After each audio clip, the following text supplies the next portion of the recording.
এই গরমে যাদের বাড়িতে এসি নেই তারাই বুঝতে পারবে গরিব হওয়ার দুঃখটা কি। আর আমি তো বিশ্ব গরিব, ছেড়েই দিন। আমার পকেটে তো কোল্ড ড্রিঙ্কস খাওয়ারই টাকা নেই।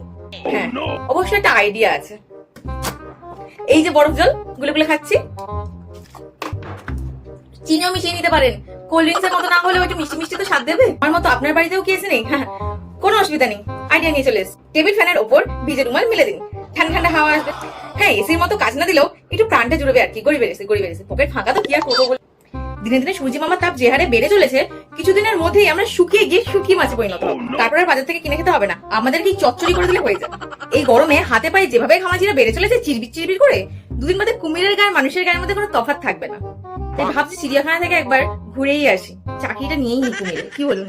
কেন জানি না দিনে দিনে আমার সূর্যি মামাকে মুগলে আজম আর নিজেকে আনারকালি মনে হচ্ছে। যেমন নাচাচ্ছি আমি তেমনই নাচছি। আর অনেকেই বলবে মামুনি এত গরম লাগছে তো চুল কেন খোলা রেখেছো?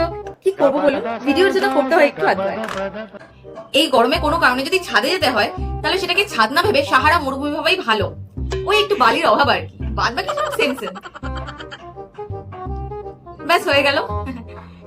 এই পৃথিবীতে আমার সময় শেষ। পরে জন্মগুলো যদি কিছু হয় তাহলে আপনাদের সাথে দেখা হচ্ছে।